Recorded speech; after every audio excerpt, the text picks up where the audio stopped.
Chapter 18. The grassy clearing is filled with the sounds of battle, minions slamming their weapons and throwing crackling orbs of energy at each other in smooth, precise chaos. The line of battle made by them is directly in the middle of my lane, and I step forward in my heavy armor, moving towards the enemy melee minions with purpose. Sweat forms thousands of little droplets on my body, partly from exertion and partly from the heavy armor's heat. Well, technically this is all on my shell's body, but I guess that doesn't really matter. Perception is everything. Get ready, I say, the odd feeling of talking with one body while controlling two giving me silent shivers. He'll bite in 2 seconds. I swing my sword, my motions slowed by the armor, but I still manage to cut into one just before its health drops to 0, rewarding me with the killing gold. As I step back from the minions, Jackson suddenly emerges from a patch of tall brush close to me, his spear sparking with viridian energy. Jackson stabs forward at me, his glaive sparking off my armored side as I jerk myself out of the way reflexively. The force is still enough to crush my armor painfully into my side, and I hear a shriek of metal. Jackson's lunge takes him slightly past me as his ability finishes pushing him forward, and I take advantage to quickly sheath my katana, instantly bringing up an image in my mind of the framework for the spell I need. Scarlet light explodes from my sheath and rips into the ground, and in another quick second I'm in my martial uniform, twisting to face Jackson as I do. He twirls his glaive, getting ready to stab at me again, but I slam my palm into his chest with a shout before he can, releasing a burst of energy.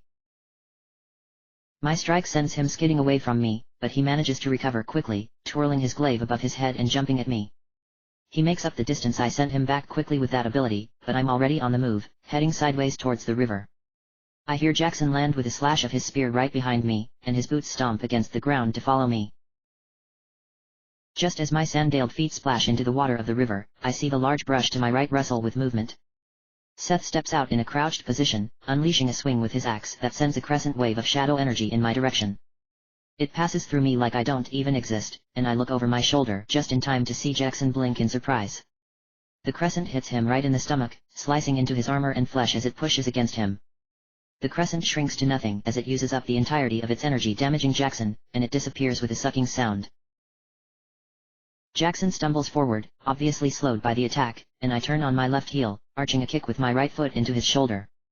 He braces for the attack, but that makes no difference to how much health damage I do, dropping him down another few percent to around half health. Seth walks forward, a shadowy and menacing afterimage hugging his form like a cloak of living darkness, and he draws back his axe to attack again. I bring my foot splashing back into the cool water of the shallow river, getting ready for a punch at him. Jackson falls back into a wide-stanced crouch, drawing his glaive back so his right hand grips it near the hilt, and he holds his left hand out towards us in a fist. I blink in surprise, quickly turning my right hook into a strike against the ground, releasing sapphire energy just as Jackson's glaive stabs out towards us with a hungry green aura. Dozens of phantom glaives made of green energy mimic his thrust at us, creating a wall of death. His phantom glaives strike me just as my clothes finish changing back into the plate armor, each striking with enough force to send me reeling backwards. My vision is filled with green light from Jackson's continuous barrage, but it's all I can do not to fall down as he charges ahead fearlessly, pushing me back further and further. The stabs from the wall of glaives slam into my body painfully, each one sending a jolt of force and rattling the layers of armor on me painfully.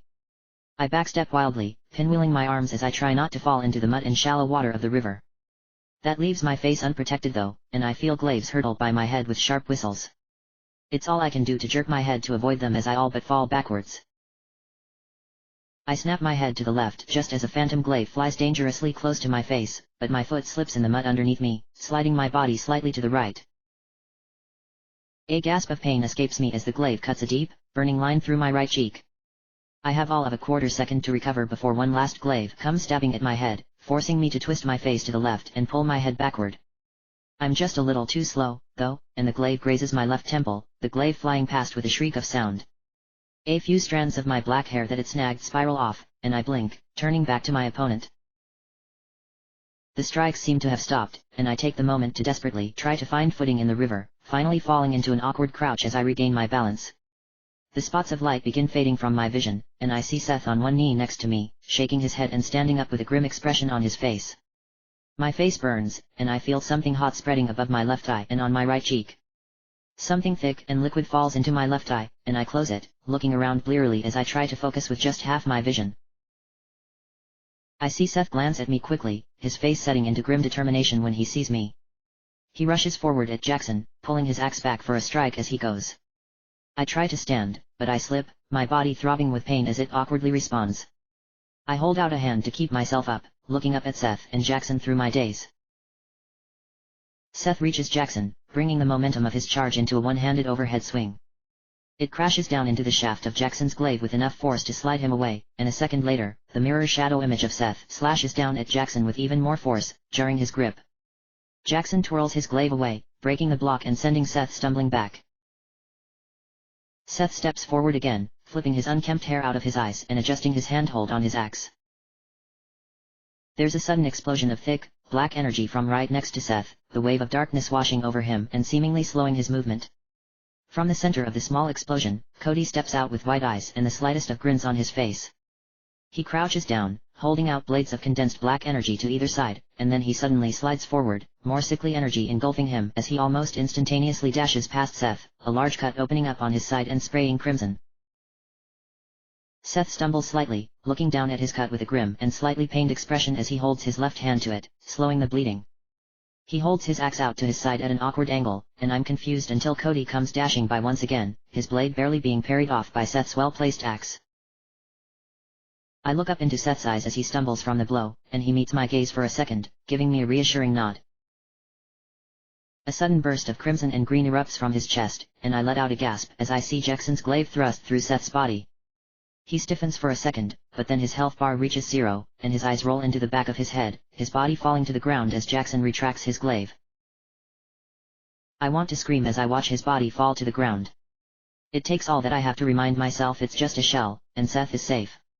Still, a violent shudder racks my body as he falls into the shallow river, scarlet stains spreading around his body. It's just his shell. Seth is fine. He didn't actually die. I need to focus. I stand up with a jerky motion, my feet sliding in the mud as I do. I quickly wipe at my left eye, smearing the blood across my face so I can at least see my enemies. Cody and Jackson face me from their respective positions, readying their weapons.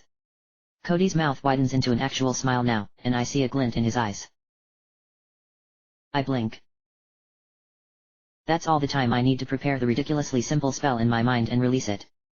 Only a spark of energy disappears from within me, creating the swirling sigil underneath me that will transform my armor.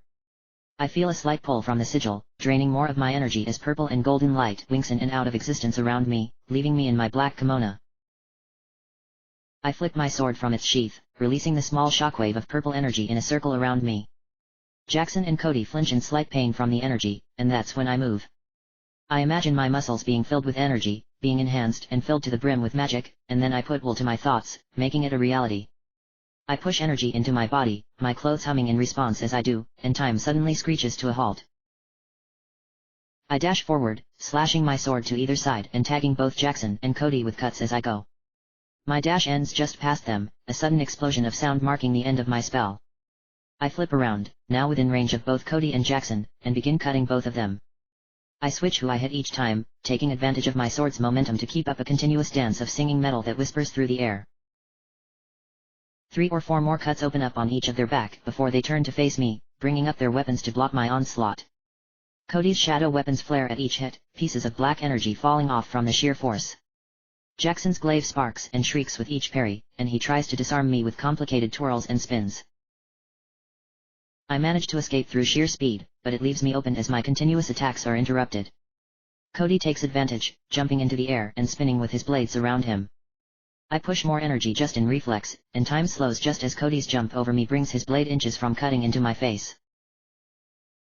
I slide underneath him, cutting him shallowly from belly to neck as I go, and I let the momentum of my dash carry me away from both of them, back to where I started. I let out a gasp as Cody lands, splashing into the water behind where I was standing seconds before. He lets out a snarl, spinning to face me along with Jackson, both of them looking severely disoriented by my speed. I give them both a smile, hoping my blood-covered face makes me look more fierce, and I quickly glance up at their health bars. Jackson's rests at an easy 30% while Cody's down to a low 20%. My own is at only 40%, and I feel myself tense up. One mistake here, and I may just receive my first death in a league match. The amount of damage the two of them can dish out together is probably enough to take me down. At best, I can take one down with me. I could try to run, but they might be able to catch me, giving them an all but free kill. My heart beats loudly in my chest, sweat dripping down my face and mixing with the blood from my now magically healed cuts. Exhaustion has started creeping into my shell, partly due to the fact that I'm pushing my shell's inhibited physical abilities to the limit. Even if I achieved the max level, I doubt my shell would be as good as my body. I'm tired, hurt, and alone. Nothing new, really, but still not a great spot to be in, especially in a 2 versus 1. So what do I do? Do I stand my ground, or do I run, hoping I can get away? Before I can make another move, I suddenly see a form rise behind Cody and Jackson, a form made of living darkness and shadows, headless except for 2 pitch-black flames floating in the air where his eyes should be. The phantom is identical to Seth, except it's made completely out of blurred shadows, dripping like tar into the water. He pulls his axe back, and then swings it in a horizontal arc, a solid crescent of darkness expanding out and slicing into the two of them. They shout in surprise and pain as it cuts into their backs, and I take advantage to move once more. I condense energy within myself for a third time, my muscles beginning to ache from exertion, but I ignore the burning sensation, pushing the magic to course through my veins. Everything halts once more, and I take a quick look at Seth's phantom form. His head, well, his eyes anyway, seem to be turned slightly more towards Cody, whose health has dropped even more after Seth's crescent ability. So, I turn towards Jackson, dashing by and opening up a cut along his arm. I skid to a halt, low to the ground and twisting it 180 degrees to prepare a horizontal strike from left to right, Jackson turning to face me and blinking in surprise. I spring up, putting even more force into the strike. Jackson takes the blow full on the haft of his glaive, and I almost manage to wrench it from his hands. Instead of trying to overpower him, I use my sword as leverage, pushing on my katana to spin myself around on my left foot, ducking low and sweeping my right leg as I go. I feel a rush of air over my head, Jackson's glaive passing dangerously close as I cut him again, this time in the chest, and my sword's tip cuts through his leather armor with ease. I pop back up into my fighting stance, throwing a quick attack at his glaive to block his next attack. Our health bars start dropping as we start trading blows, a storm of sparks flying as we take turns parrying and attacking. I don't even try to follow my own attacks. I don't need to, really. I just let my speed guide my strikes, always pivoting and turning my blade and body whichever way feels most natural. I do keep my eyes on Jackson's glaive, using my overwhelming and unnatural speed to fend off his attacks. He may be stronger, more skilled, and an overall better fighter, but this isn't a fight. This is a match of power, and right now, my magic gives me the advantage. So I push it, my vision blurring as I try to go faster and faster, striking with more force each time. Jackson tries using his thrust ability to stab through me, but the sluggish attack and recovery gives me time to get more and more free hits on him, opening paper cuts all along his body as I twist my own to evade his ability. Green light cuts through my left side, leaving a burning sensation as I barely manage to slide out of the way. I flick my sword at his face in desperation, and he manages to pull his head back in time, escaping with only a small nick. Still, any blow does the same damage so long as it hits, and it's finally enough to drop his health down to 0. There's a flash of light from his body as his eyes go glassy, and his shell drops to the ground. I let out a gasp, half in fatigue and half in surprise. My legs shake, but I force myself to flick my sword into a neutral ready position, holding it with both unsteady hands as I turn to my right, facing Cody and Seth. Seth stands in scarlet-stained water, his shadowy form poised over Cody's motionless body. His axe shines red, and I follow the dripping blood to the ground, where I see the stump of Cody's neck, his head severed and lying somewhere in the muck. Seth's form slowly straightens, and light appears from Cody's body, swirling towards and around Seth's shadow-clad form. The light seems to disintegrate the shadows, and it leaves Seth standing in the river exhausted but alive. He should be gone, but his ultimate allows him to defy death for a short period of time, reviving him as a shadowy revenant to extract vengeance. If he manages to take down an enemy with a special ability only activatable in that form, Decapitate, he gets revived with a low health bar. I know because I helped him finalize the design on that ability. I swallow, looking away from the water and back to Seth as he walks towards me, giving me a nod. "You okay?" he asks, shifting his eyes across the battlefield warily. I give him a nod, barely able to keep myself standing upright. "That was a little too close," I say with a sigh, shifting on my shaking legs gingerly as fatigue continues to sap my strength. "You should probably..." Everything flickers ever so slightly, a sudden burst of motion from everything at the same time that leaves me dizzy, and then the sound of the world around me suddenly stops with complete and utter finality. Everything is suspended in perfect stillness, like it's completely frozen. Then I feel the familiar but still jarring motion of my consciousness being suddenly snapped from the league match, leaving me with the overwhelming feelings of my body in the real world. My body's weight, the feeling of actually being in only one place and not split between two, and the slight exertion from keeping up the spell all smash into my mind, instantly flooding it with completely different sensations and overriding my previous ones I had in my shell. I let out a gasp, my vision swimming with the new colors and images suddenly appearing. My muscles suddenly reporting to me with their full sensations. My balance wavers, and I stumble, desperately trying to keep myself on my feet. I draw in a quick, surprised breath of the cool underground air, dropping the summoning orb I was holding onto the ground. I manage to keep myself upright somehow, and as I begin processing what's actually happening, I see Seth, Molly, Xander, and Alex all staggering and getting up from the ground groggily.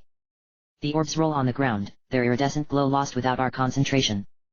The others slowly push themselves off the ground, standing up on shaky legs, and I realize I was the only one not to fall down by some small miracle. What? Alex asks, slurring the word and blinking his eyes in confusion. I squint, trying to ignore the intense motion blur that accompanies even the smallest turn of my head, and I try to make my brain process what's going on. I hear the loud, grinding sound of the heavy door to our summoning room, and I look blearily with everyone else. I vaguely recognize Dumont standing there, his bald head and goatee being the only distinguishable features I can make out besides his usual dark brown robe. "Everyone, please stay here for a moment," Dumont says, his voice calm and uninterested. "It would seem our connection to the League's magic network was disrupted. I will go find out what is going on and be back shortly." He leaves as suddenly as he came, his robe flapping behind him as he goes. I look around at the others, my vision slowly coming into its usual focus. They seem to be recovering fairly quickly too, and I feel the sensation of my muscles and skin begin to fade to its usual and almost imperceptible state. "Wait," Xander says, moving his jaw a few times. "What just happened?" "Our connection to the League's network must have been disrupted somehow," I say, my mind beginning to click the pieces and words together. "What's that supposed to mean?" "The League controls and hosts all of the matches played," I say, struggling to find the right words through my fuzzy thoughts. "Only they have the exact network of spells and crystals to properly create the ether and shells we use. Anywhere that's not the Institute of War where the actual framework physically is has to connect to it. It's sort of improvised ley lines, sending magical energy back and forth as information." "That's possible?" Xander asks, scrunching his eyebrows. "To create an artificial ley line?" "Yeah," I say, rubbing the back of my neck. "The thing is, it requires a bunch of energy, and that energy all has to be stored. Normally gems or crystals work best. Like the crystals we saw being carried in that one day we were in the city." Alex asks, snapping his fingers. "Yes," I say slowly, thinking it over. "But they probably already had one set up for the other students. If I were to hazard a guess, they were probably using those to make a more stable network, probably expanding the current network to the ley lines in Ionia to make it more powerful." "How does that help it have a stronger connection?" Molly asks, looking lost. "Think of it like talking," I say. "The network of spells here has to be able to hear and receive the information from the League's network.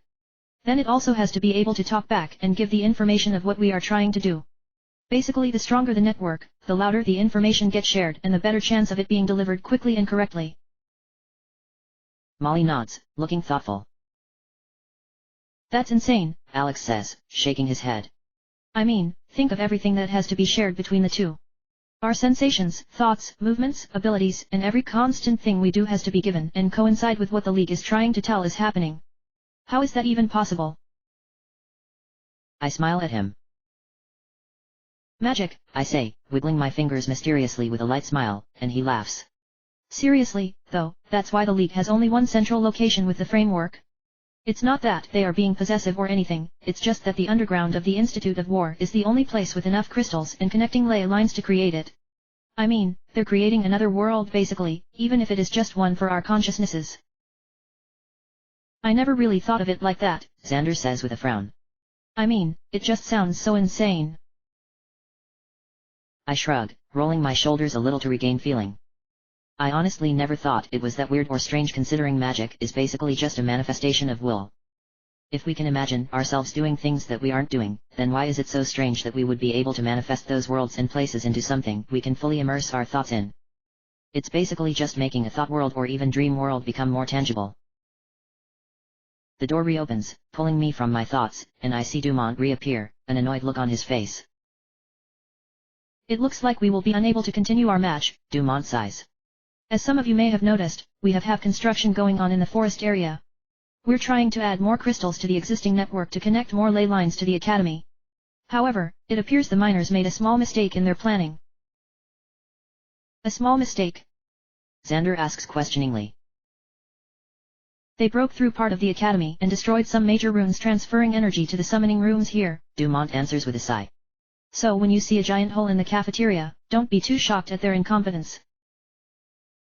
I blink, frowning at his words as my classmates chuckle. Something doesn't quite seem right about that. I mean, sure, it explains the large machinery I saw when I fought Sadon in the woods and all the equipment they shipped in, but for them to make that big of a mistake? I mean, they dug into part of the academy. The normal accuracy and discipline of Noxians doesn't allow for such massive mistakes, or even if it does, heads usually end up rolling. Literally.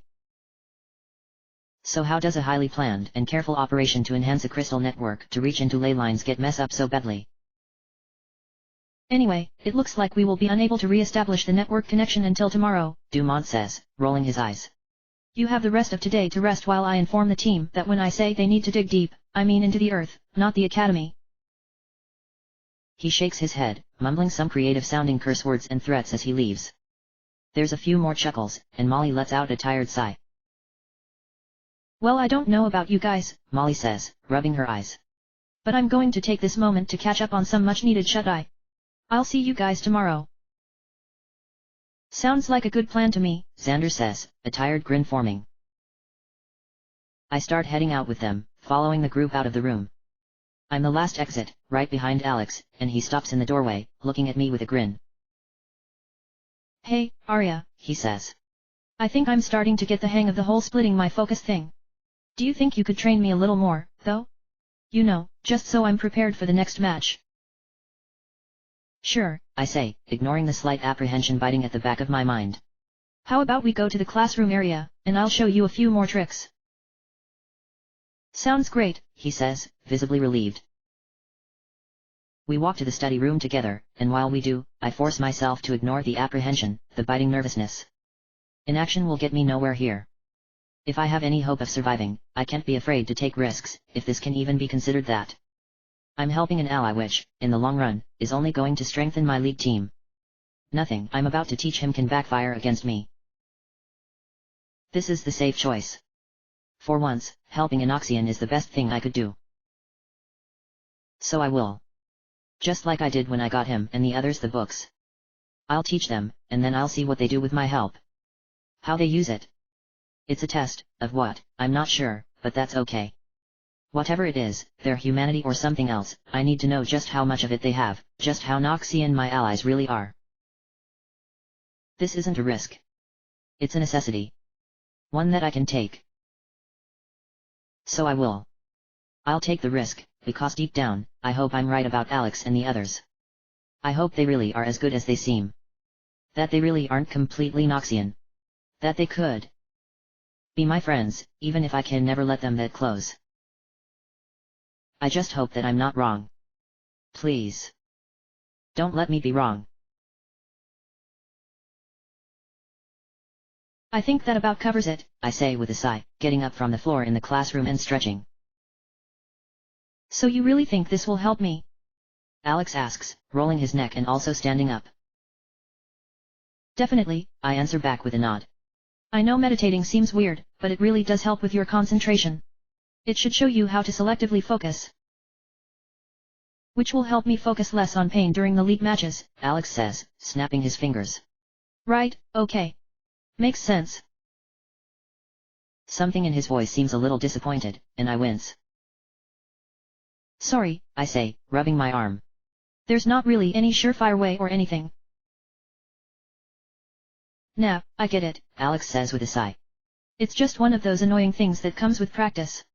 I'll get it. Thanks for all the help, Arya. It really does mean a lot. It's no problem, I say quickly, looking away from his serious gaze. I just wish. The door opens, creaking loudly enough to interrupt my words, and I look over as Seth enters the room. Arya? He asks, eyes flicking around the room quickly until they land on me. Molly's looking for. He trails off as he finally sees Alex, and I see him tense up, his jaw slowly closing around his words. His eyes snap between me and him quickly, and I can all but see the calculations and thoughts behind his gaze. The air seems to thicken with the tension, and I hardly dare to breathe at the intensity behind the silence. Alex crosses his arms, looking away from Seth. I try to open my mouth to say something, to diffuse the silent feud between the two, but nothing comes out. Nothing I can say can clear the bad blood between the two, and nothing can explain the situation except the truth, something I can't share. I shift my eyes away. All of this, over Alex trying to protect his sister, and I can't say a word. No matter how bad it gets between them, especially lately with Seth's frosty glares and short remarks to Alex, I can say nothing. I'm helpless to ease their pain, to do anything but play along, to watch as the conflict rages on. Just like I have been my whole life. Can I talk to you? Seth finally asks, his crisp words cutting through the stillness. Privately? I give a shaky nod, moving to step away from Alex. No. The word rings out, raspy but sure, and it's enough to make me stop, blinking as I turn to Alex with wide eyes. He stands there, looking at Seth with a determined expression touched with something else, sadness, maybe, and he shakes his head slowly. No, I think it's time we stopped sneaking behind each other's backs and talked about this openly. I'm tired of fighting in the shadows. My heart starts racing, half in surprise and half in fear as I realize just how bad things have gotten between the two. The distrust, the silent strife, and the constant competition have finally pushed the two towards confrontation, even if they both are on the same side. I open my mouth to interrupt, to defuse the situation, but I'm too slow. She is not part of this, Seth says, his words firm but barely louder than a whisper. Don't drag her into our fight. Whatever you have to say to her about me, Alex insists, putting weight behind his words. You can say to my face. They stare at each other, and I can feel the electric anger in the air radiating from Seth like a storm. Alex's silent bastion contrasts with it, creating an invisible war of will between the two. I swallow, my throat suddenly dry. If I don't do something, this could be bad. Really bad. Look, I say weakly, looking quickly between the two. We can't. I trail off as I see Seth's eyes. They burn. Not with raging hate, but with something more dangerous, the quiet, subtle flames that consume mind and soul. He believes with all his heart that Alex wronged him. Hurt him. Even more than that, Alex hurt what he wanted to protect. And that's not something that someone forgets. Fine, Seth says, his words crisp. I'll say it then. He steps over to me, looking down at me. His dark hair that once was cleanly cut has grown sloppy, becoming messy enough to lend a few stray hairs to veil his face. He looks at me, and when he does his dark eyes seem to soften. Arya, he says, his voice quiet. You need to stop helping him. Oh come on, Alex says, shaking his head. Do you remember our conversation, Arya? Seth asks, ignoring Alex. People can turn on each other in a second. It's ingrained in our bones, to do anything to win. The words from the beach come back to me, and I shiver. I know it's true, but this is different. Isn't it?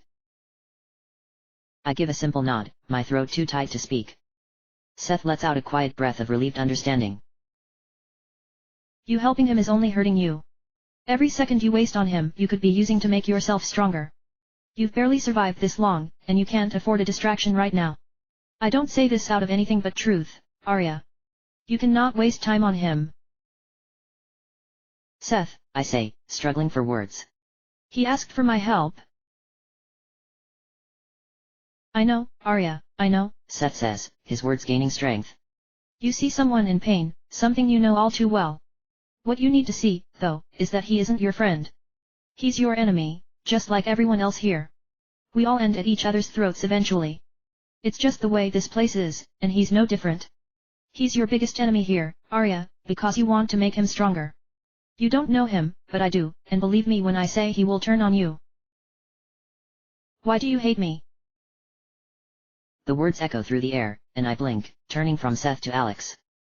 He stands there, his fists clenched and head slightly lowered. His face is neutral as stone, but his eyes say it all. They show the pain. The loneliness. Even Seth seems stunned, too wrapped up in our conversation to see his reactions until now. I asked you a question, Alex says, saying the words slowly, steadily. Why do you hate me? I mean, that's why you're doing this, right? Because you have a grudge against me for something I didn't even do. Something in Seth changes at Alex's words. The softness, the almost pleading tone disappears from him completely. His muscles clench back up, and something dark enters his tone. I'm doing this, Seth says slowly, his words ice in the air. Because I'm tired of seeing innocent people get hurt. And what? Alex says, a look of disgust on his face. I'm not innocent. Because I tried to help you and it backfired? Because someone hurt both of us. Seth looks at him, taking a slow deep breath and letting it out as the silence passes. You are drawing her into a world she doesn't belong in, Seth says, his voice strained. Our world.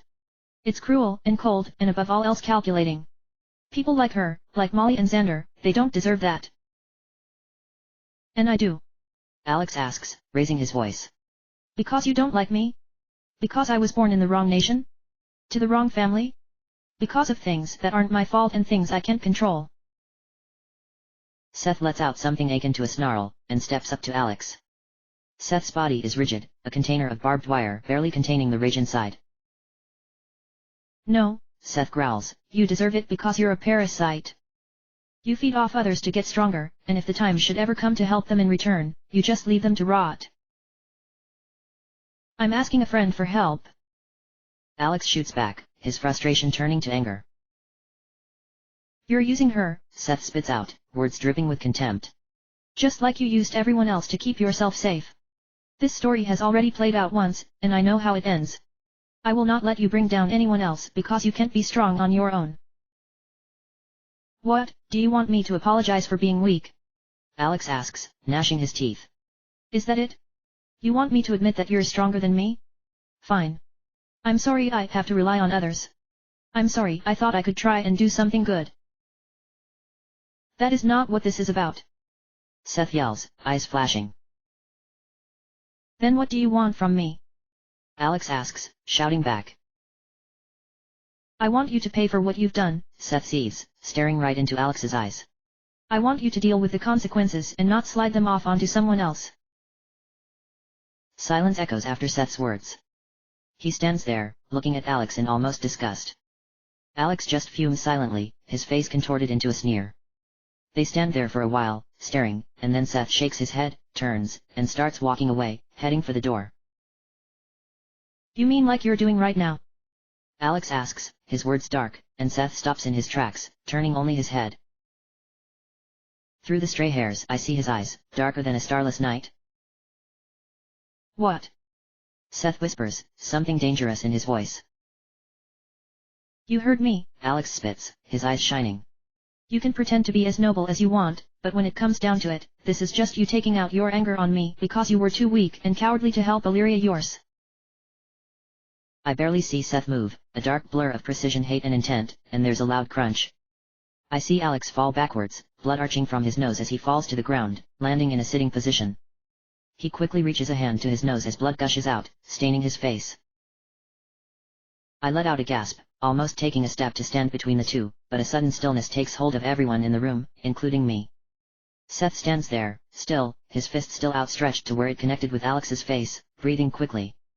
He looks down at Alex, slowly relaxing his stance until he simply stands over him, his eyes wide and shaking.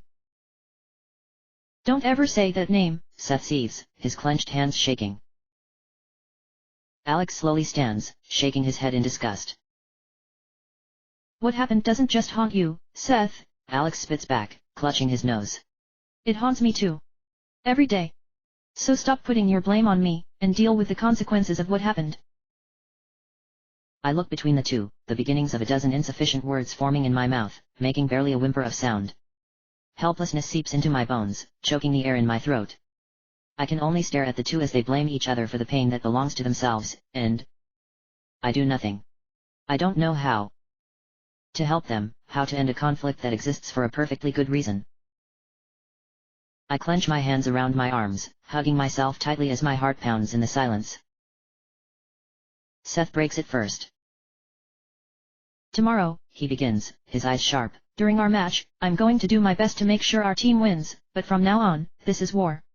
I will duel you every chance I get, I will take away your points one by one, and I won't stop until you're gone. That's how I'll deal. I'll make sure you never hurt anyone again. I never hurt anyone in the first place. Alex snarls, spitting flecks of blood. Even if that were true, everything you did led to what happened. Read my lips. I didn't do anything. That's when I notice it, the fact that Seth has been holding something back this whole time, avoiding saying something by using the same argument over and over. It never made sense to me, that Seth would suddenly rekindle his conflict with Alex. After all, to me he always seemed to be an Noxian who was tempered by logic when he didn't beat up Seth because he had no proof. Most wouldn't let that stop them. So Seth wouldn't just start trying to keep Alex from me and the rest unless he had an entirely different reason for hating him besides his suspicion about what really happened with that girl, Illyria. Oh. Seth asks, something in his tone finally snapping. So everyone who said that you were the one to talk to, that you had the power to convince anyone because you had connections everywhere was just, what, a coincidence? It just happened by itself. A cold chill settles on me as everything suddenly makes sense. Seth never tried to get retribution on Alex before, and the conflict only started up when Alex started becoming friendly with the rest of us. Seth's recent anger isn't about him suddenly having proof or deciding Seth directly hurt that girl Illyria, it's about Alex doing what Seth knows he did before, the thing that he thinks Alex is definitely guilty of, having and depending on allies, even if it cost others. I didn't start those rumors, Alex says weakly. You didn't stop them, Seth retorts, eyes narrowing. You knew those rumors would protect you, and when I foolishly believed them and came to you for help, you were too scared to tell me the truth. Alex clenches his teeth and looks away, saying nothing. Tell me I'm wrong, Seth pushes. Alex lets out a shaky breath, looking up with teary eyes.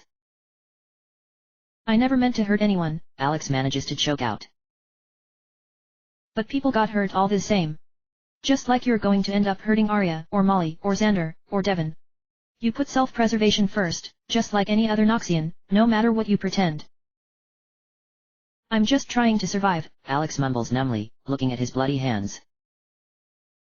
I know, Seth says, and I don't care, because you're a monster no matter what I think you did. I won't take vengeance, not for something I have no proof you did, but I sure as void won't let you keep hurting people when I can clearly see you doing it. I'm not trying to. Alex starts, but stops as Seth slams his hand against the wall. You're not listening to me, Seth says. Either you're a deceptive piece of trash who ordered Illyria's torture, or you're a disgusting parasite feeding off the strength of everyone around you until you drain them dry, until they get hurt in your place. Either way, I will end this. I can't get my revenge for the first option, but I sure as void can get justice for the second. They stare at each other as the silence stretches on until Seth finally shakes his head in disgust and turns away, walking towards me. I've done nothing wrong, Alex whispers, his voice wavering in doubt. You monster. No, I'm not, Seth says, his stride never breaking. And yes, you have. He reaches me and stops, taking a few breaths, as if composing himself. His hands constantly twitch, his one set of knuckles still fresh with blood. Arya, he starts, his voice startlingly gentle. You have to see what he's doing. He could have asked anyone for help, but he chose you, the person that is constantly being targeted. Whether he realizes it or not, he's taking your power to add to his own, and that will lead to you getting kicked out. He's Noxian through and he's always competing, trying to win, playing an angle, even if he doesn't want to admit it. He's using you just like he used everyone else back at his school. The only thing he cares about is himself. This isn't about me getting back at him, it's just me trying to protect you, to protect all of us, even if it means hurting him. Something inside of me snaps, and anger starts bubbling in my veins. I don't know where it comes from, if it's just me hating the whole situation or something else. All I know is I suddenly feel like I'm on fire, and I need to release it somehow. No monster thinks that they're a monster, I blurt out, my words sharp enough to cut. Shame floods through me the second the words leave my mouth, and I look away, but not before I see him blink in surprise, his face twitching ever so slightly with a hint of hurt. I hear him take a deep, shaky breath as I try to figure out a way to take back the words, to apologize, but he breaks the silence before I can. I'll take that risk, I hear him say hoarsely. I hear his steps as he leaves, opening and closing the door with the faintest of sounds. For a while, I just stand there, a mix of shame, embarrassment, and helplessness mixing inside of me. I don't know what to do. I've managed so far by keeping everyone distant, but now I have to make a choice. Do I keep my distance and forsake Alex for just surviving, for doing what I've been doing this whole time? Or do I help Anoxian, people who have proven they are all monsters in one way or another? Do I dare risk what might happen again? I shiver, looking at Alex. He walks over to me, giving me a wavering, weak smile. Are you okay? I ask, my words whispers in the loud silence. Yeah, he says, laughing, a hint of hysteria seeping in. My nose already stopped bleeding. That's not, I begin. I should go, he interrupts, taking a step away, not catching my gaze. Alex, wait, I say, fumbling over my words, and he stops just at my side, looking at me with one shrouded eye. Why don't? If you just told him about your sister. He chuckles, giving a helpless shrug. I think we're a little past that, he says, gesturing to his scarlet face. Besides, I'm sorry, Arya, but he's going to find any reason to hate me. First, because I arranged the duel to be that bad for Illyria, and now because I tried to gain enough allies to keep myself safe. With the pain he's in, I don't think any reason I can give is going to matter, and I guess I don't really know if he's wrong. I bite my lip, looking away. He did it to protect someone, to protect family, to protect his little sister. But does that really change Seth's assessment of him? Guilt instantly hits me at that thought. Of course it does. What wouldn't anyone do to protect their family? I've never seen anyone besides Noxians forsake their own blood. Which is why Alex seems less and less like one to me every day. You believe me, though, right? I look up at Alex in surprise, my thoughts interrupted by his quivering words. He looks at me, desperation in his eyes, and I can't look away, not from so much pain. That I would never purposefully hurt you, Alex says, tears entering his eyes and voice. That I'm not a parasite, not a coward. That I'm just trying to be a friend. He reaches out his unbloodied left hand gently to grasp my shoulder, as if to reassure himself as well as me of his words. Something in his motion manages to surprise me, startling me and making my heart skip a beat, and I reflexively pull away before I can even think about stopping myself. My eyes widen, and I stop breathing. Alex stands there, hand outstretched for support and laying on nothing but air. His eyes get big, and he lets out a few choked, unbelieving sounds. He retracts his arm slowly, grasping his other elbow across his chest while his bloody hand remains limp, twitching. Oh, he gasps, his lips trembling. Alex, no, I say quickly, the words catching in my tight throat. It's not that I don't believe. It's all right, he whispers, looking at the ground, his long blonde hair covering his face. I wouldn't trust me either.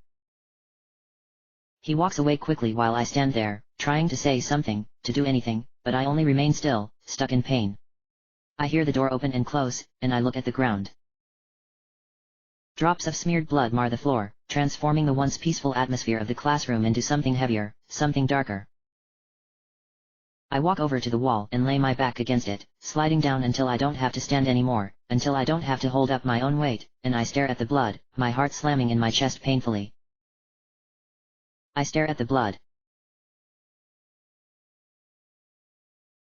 Arya. I know you still probably don't want to talk to me, but I really miss you, sister. It really hurts me knowing I hurt you. I hope you can forgive me someday. Anyway, This is going to be a shorter letter. I just wanted to tell you Zane wrote to me a few days ago and he seems to be doing better. I've asked a few of my friends about what mining company he could be working for, and they should be able to figure it out based on the details he's provided, just so we can keep an eye on him and make sure he's safe. Also, things have been a little rough for me. Things have been odd recently, so the Rune Guard has had me investigating. I'm not supposed to get into details, so I'll stay on the vague side. There's been 4 incidents of Voidborn wiping out entire groups of people, all within the past few weeks. It's hard to tell exactly when they happened because of the condition they left the bodies in, and they were all in isolated areas. Of course, things can't be easy for me, and all the victims, almost 50 in all, are Ionian. If that weren't infuriating enough, the Noxian guards in the area have been less than forthcoming. As far as they are concerned, dead Ionians are the best kind of Ionians, even if one of them might be the next target of the Voidborn. I was hoping you could ask Fairfax to reach out and get them to be more cooperative. Also, I'm kind of lost here.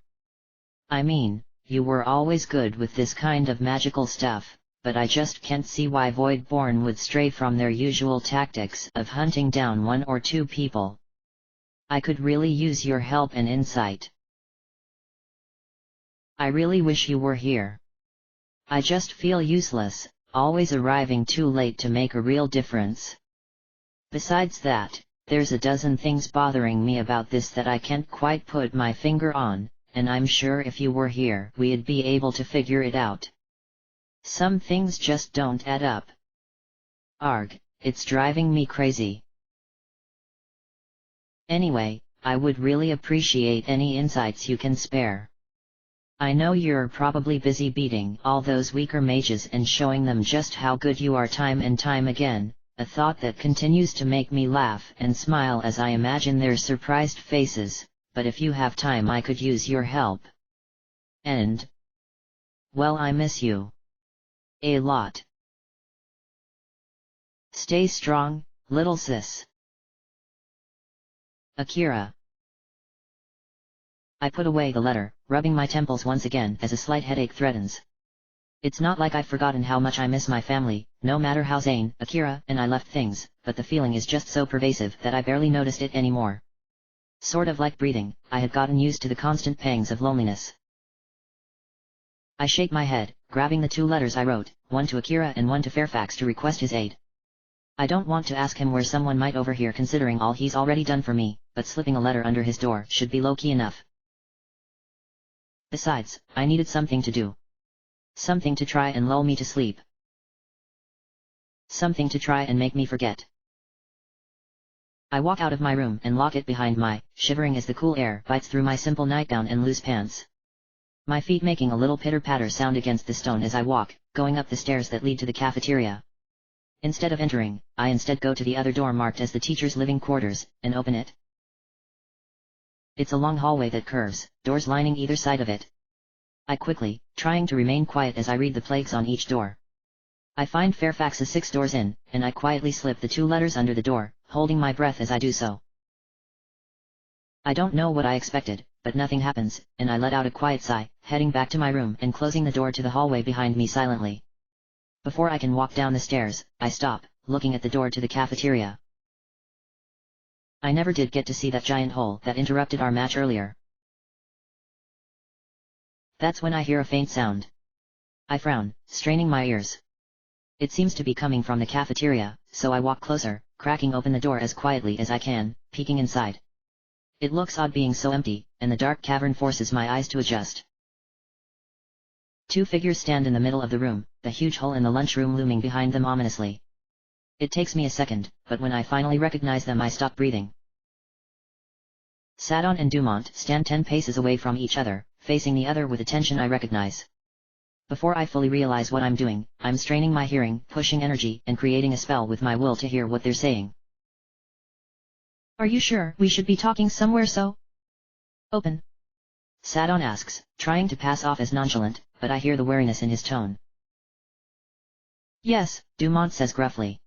After all, if I have to kill you, I would like to do so in a place where I won't end up destroying the academy. I almost let out a gasp, covering my mouth with a hand quickly as the two stand, silently looking at the other. Excuse me, Sadon says, his words dripping with venom. You didn't think you could honestly keep it from me, did you? Dumont asks, sounding unconcerned at Sadon's malice. That I wouldn't figure out what your plan was.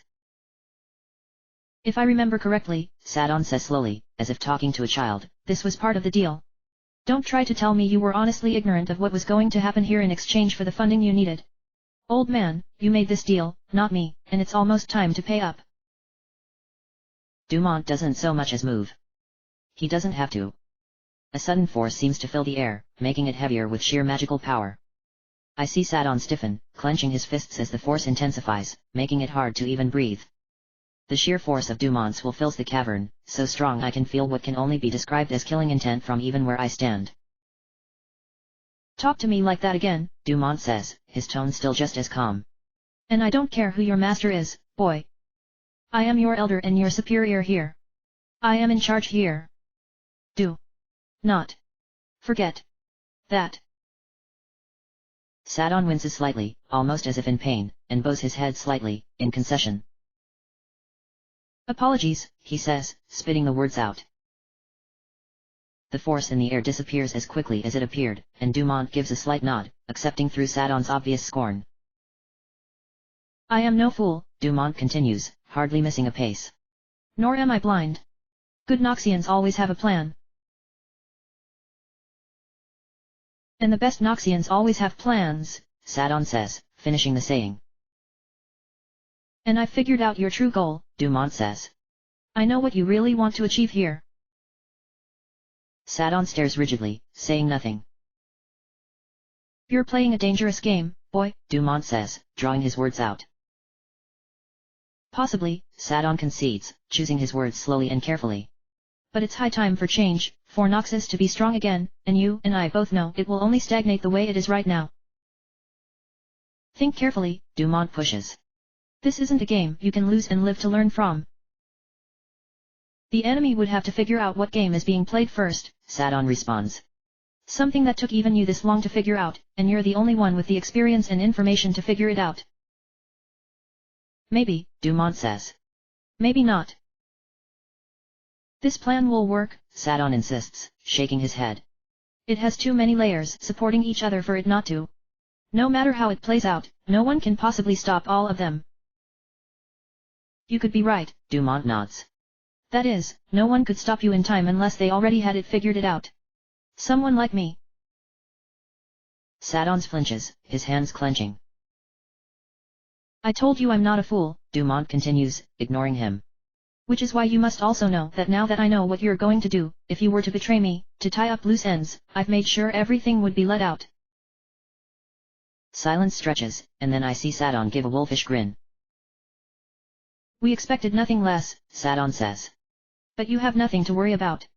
We kept up our end of the deal, so you keep up yours. You got your academy, didn't you?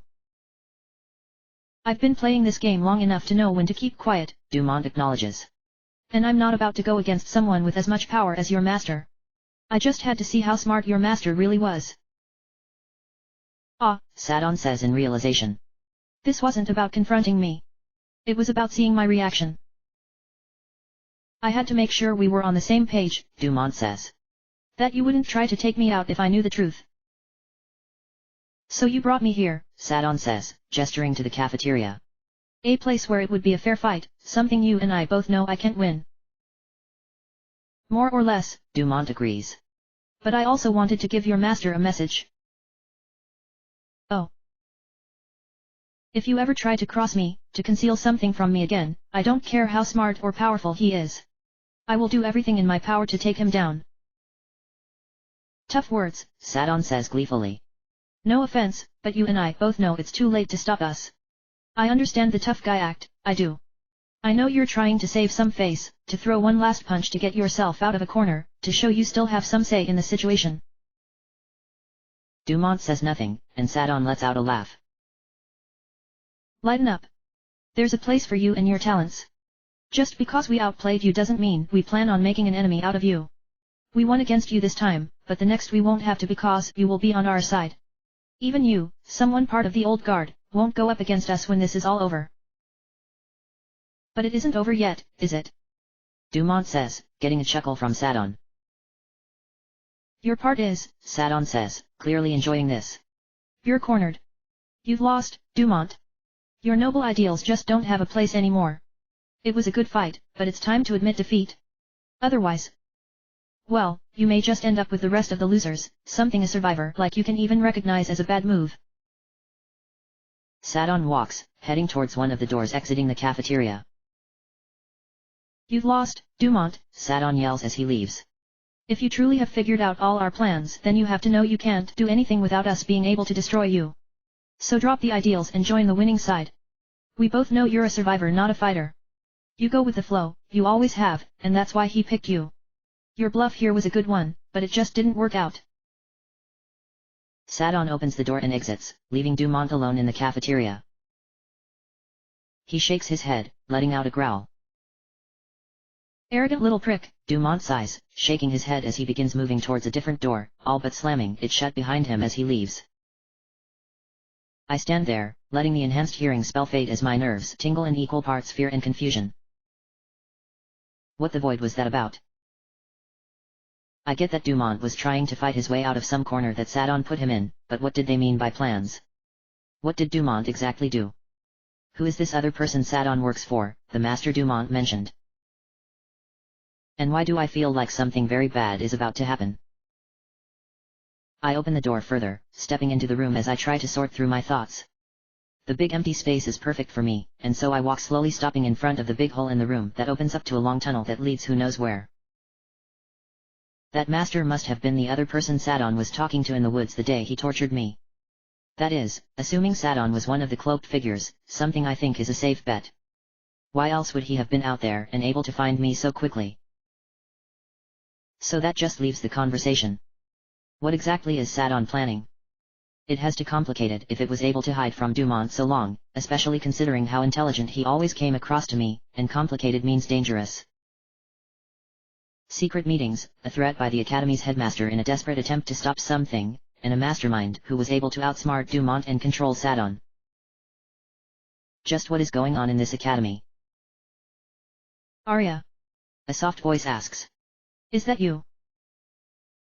I jump in the shattered silence, bringing my magic to bear and focusing my thoughts on a catch-all defensive spell as I spin around in surprise, lifting a hand in preparation to release my magic. A skinny, young-looking girl with medium-length black hair jumps in surprise, raising her hands defensively.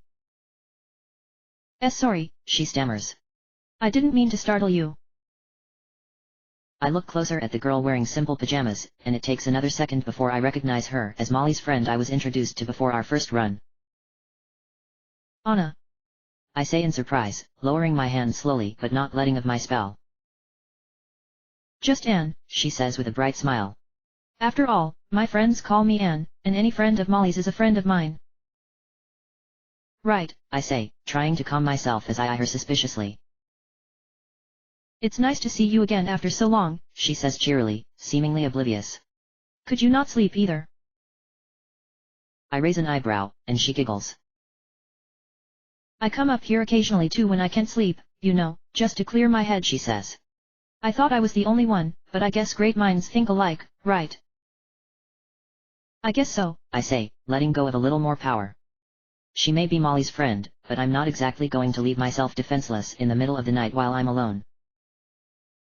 Wow, she whispers, looking past me at the hole. They really did miss their mark, didn't they? Yeah, I say slowly.